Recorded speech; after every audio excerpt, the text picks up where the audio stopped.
I meant what I said. The whole idea is just irresponsible. So what? It's more grown up to settle for living in fear behind some stupid wall your whole pointless life? Yes. Actually, yes it is. It is indeed more grown up to settle for living in fear behind some stupid walls for your whole pointless life. In fact, it's such a good idea, I'm about to prove it to you.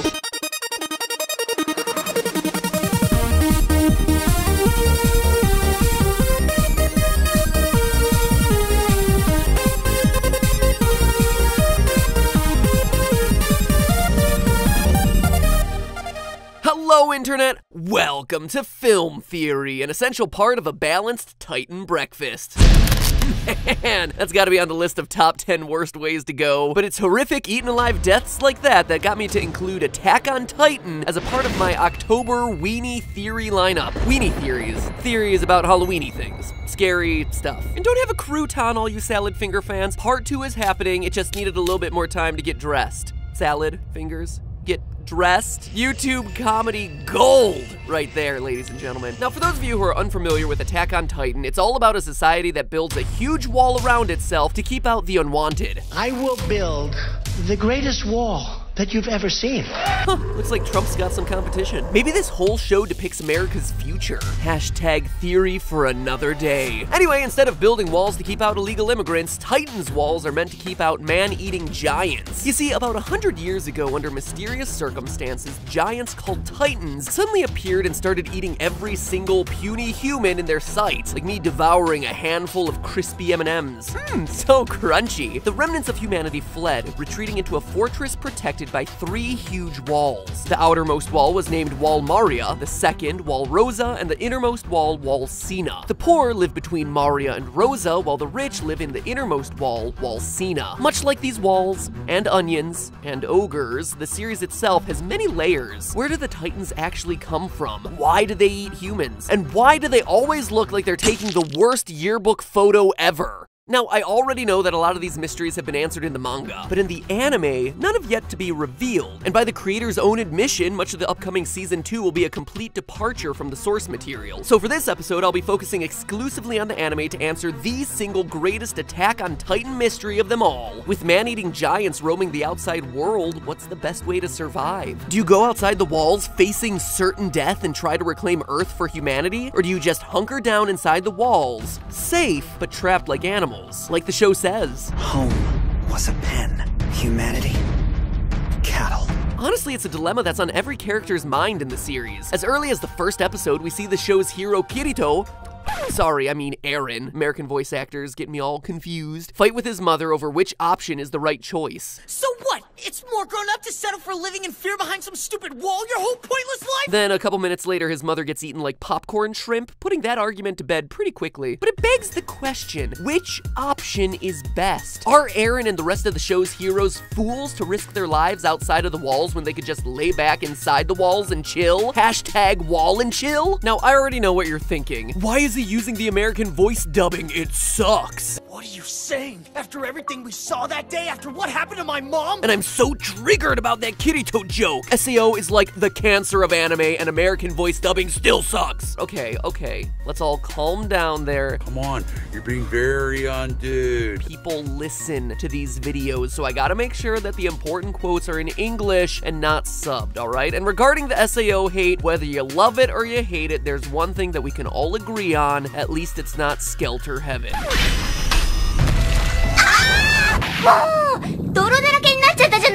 Can we all just get along and appreciate that we all have different nerdy tastes? Alright.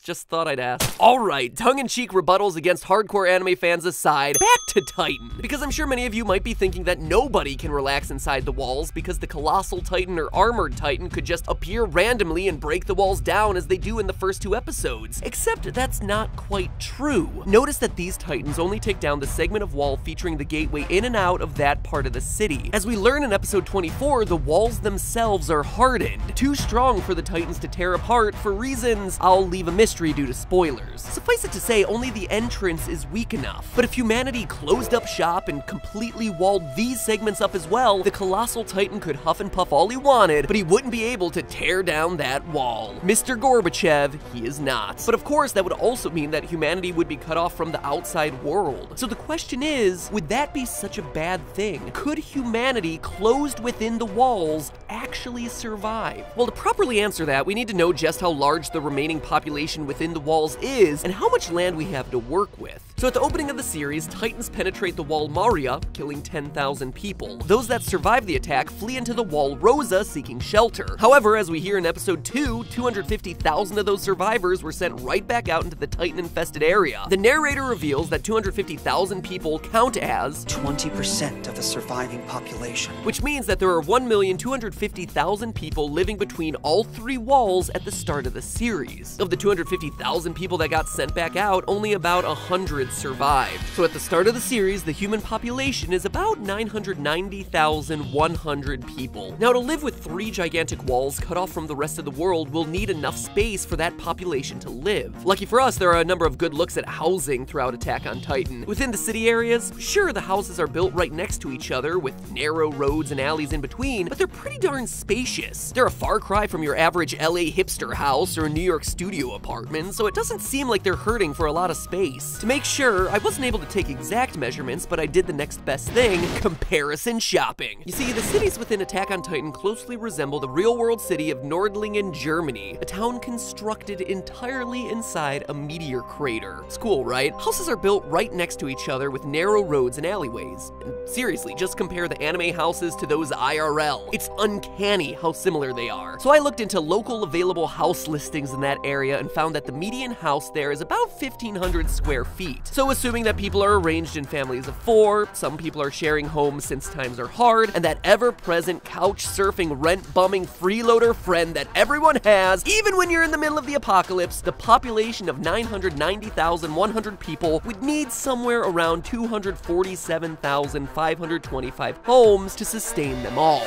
Now, if each house covers a baseline 1,500 square feet, that means we need an area of 371,287,500 square feet at an absolute minimum. To factor in things like roads, streets, alleys, markets, and businesses, I'm gonna quadruple that number to give us a realistic amount of space for the city population, giving us the grand total of 1,485,150,000 square feet, about 34,000 acres or 138 kilometers squared. How big is that? Well, that's the size of 20,000 soccer fields. For comparison, Los Angeles is 10 times that size, at 1,300 square kilometers. So about 1 million people don't need as much land as you might think. But then again, they're being tightly squeezed into this area between the walls, right? Wrong. We're shown through diagrams as early as the first episode the actual measurements of the walled city, and when you do the math, it's actually huge. From Wall Maria to Wall Rosa, there's a distance of 100 kilometers. Between Wall Rosa and Wall Sina, there's a distance of 130 kilometers, and from Wall Sina to the center of it all, a distance of 250 kilometers. Now, I'm gonna eliminate this huge piece of land between Wall Maria and Wall Rosa because Titans have taken it over. But given that the walls are constructed in a circular manner, we can use the formula for the area of a circle to figure out what sort of space we're working with within the other 2 walls. In other words, it's time to make Miss Allen, my 9th grade math teacher, proud. This one's for you. Considering the area of a circle is pi r squared and the radius of Wall Sina is 250 kilometers, the area within Wall Sina alone is 196,000 kilometers squared. That's a land area larger than,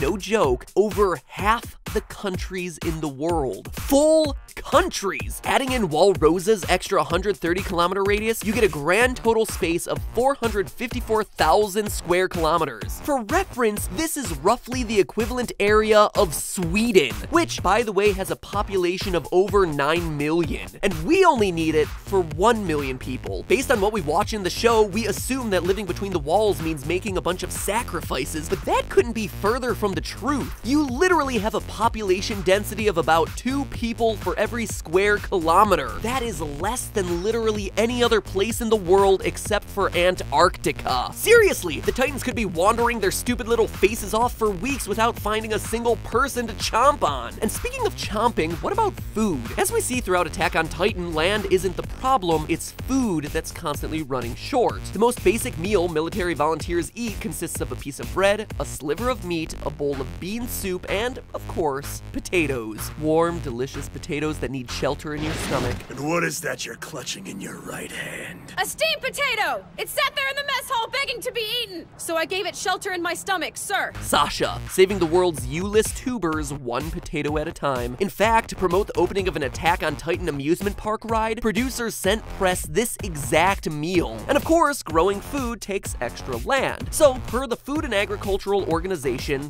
quote, the minimum amount of agricultural land necessary for sustainable food security is half of a hectare per person. Who knows how much a hectare is? It converts to 0.005 square kilometers or 1.2 acres per person per year. This means to support the entire population of 990,100 people, you'll need an additional area of 4,950.5 square kilometers. Compare that to the total amount of area within the wall, and we still have more than enough space to grow crops for the entire population and then some. But the challenges keep coming since, as we discover in the second episode, a lot of the space is actually a wasteland unable to grow crops. Oh, this show is trying to get me to force these kids outside of the walls so hard. Unfortunately, it's never shown how much area this wasteland takes up, but if you adhere to the 2 most prevalent theories about where this story takes place, it's either in Germany or North America. And based on that information, we can calculate the percentage of farmable land, which in Germany is 34.1% and in North America is 11%. So let's take the absolute worst case scenario and conclude that only 10% of the available area within the walls could be used to cultivate crops and livestock. That still leaves us with about 45,000 square kilometers, nearly 10 times more than we need for the current population. In fact, with that amount of farmable land, you could sustain a population close to 9 million people. Go figure, it's the population of Sweden again. Has anyone actually taken the time to look into the possibility that this show actually takes place in Sweden? Pewds, you're Swedish, give us the lowdown. Attack on Titan, remind you of your home at all? Giant Mr. Goodbodies wandering around invading your Swiss chalets? I don't know. Long story short, there's more than enough space just within the inner 2 walls to both feed and house the surviving humans, even if 90% of the land is completely useless as farming. Which brings us last, but certainly not least, to repopulation. The old bow chicka bow wow. Fire up some Barry White because the human race has to resurge somehow. I mean, it'll be pretty gross considering everyone will reek of bean soup. According to census data, populations tend to grow at about 1.1% per year, which means if we plug in a basic exponential growth calculator, we can determine that the population of 990,100 people won't hit 9 million for another 200 years. So even if only 1/10 of the available land was farmable, the walls would still be able to support its population for another 200 years at least. So yeah, Eren, Mikasa, Jean, and Armin may be intent on going out and risking their lives amongst the giants, fighting the losing battle of reclaiming their land one neck nape at a time, but they really should have listened to this guy. All of it amounts to nothing! Or Eren's mom. The whole idea is just irresponsible. They have at least 200 years before they even need to consider the possibility of leaving the walls. The smartest play is to simply seal yourself in and relax. Hashtag wall and chill. Proof that sometimes being lazy is mathematically the correct choice. But hey, that's just a theory. A film theory. And cut. Now that the theory's done, real talk here for a minute. Attack on Titan is so bizarre. And I mean that in the best way possible. I mean, where else can you have a series about future humans living in walled-off cities trying to fight against giant humanoid monsters? And that is what I love about anime. Sure, some of the subject matter can be, questionable at times, but anime tells some of the most unique, off-the-wall, moving, exciting, and generally fascinating stories out there. It's unlike any other storytelling medium, and that's why I encourage you to to check out CrunchyRoll. Because if you're a hardcore fan, or even just casually curious about the whole genre like I was to begin with, CrunchyRoll offers the largest, most diverse collection of anime out there, including, of course, the episode of the day, Attack on Titan. Just in time for that long-awaited Season 2 to come out, by the way. Speaking of follow-ups, remember my Full Metal Alchemist episode a few months ago? Well, CrunchyRoll just got its sister series, it's like sister location, Full Metal Alchemist Brotherhood, so we can see if the guy's math is better the second time around. And personally, out of their new fall lineup, I'm most excited about Cowboy Bebop. I caught a few episodes of it back in the Toonami days and thought it was a super interesting series. It's this beautiful noir detective piece, but I was never able to catch up on the whole series. But now finally I can, and guess what? You can too, because of this exclusive offer where you can try out their premium service, Crunchyroll Premium, for 30 days absolutely free by using the link crunchyroll.com/filmtheorist. That means unlimited anime, ad-free, and HD across practically any electronic you can possibly own, with new episodes airing as soon as 1 hour after they first air in Japan. It's a crazy good service, and some of the proceeds of each premium membership even go back to the original creators of the anime in the first place, which is just awesome. So go back, binge some Attack on Titan and Full Metal Alchemist Brotherhood, and see how my theories stack up by getting your 30 days of ad-free HD anime by going to crunchyroll.com/filmtheorist, FILMTHEORIST, or click the link in the description. It's actually probably a lot easier than trying to spell out film theorist. Theorist is a really hard word, by the way. Anyway, click the link in the description, attempt typing it into your URL bar, and away! You'll be glad that you did.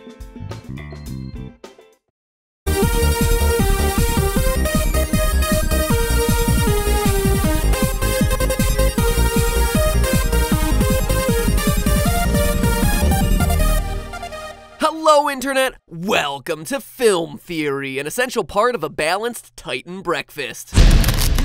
Man, that's gotta be on the list of top 10 worst ways to go, but it's horrific. I meant what I said. The whole idea is just irresponsible. So what? It's more grown up to settle for living in fear behind some stupid wall your whole pointless life? Yes. Actually, yes it is. It is indeed more grown up to settle for living in fear behind some stupid walls for your whole pointless life. In fact, it's such a good idea, I'm about to prove it to you.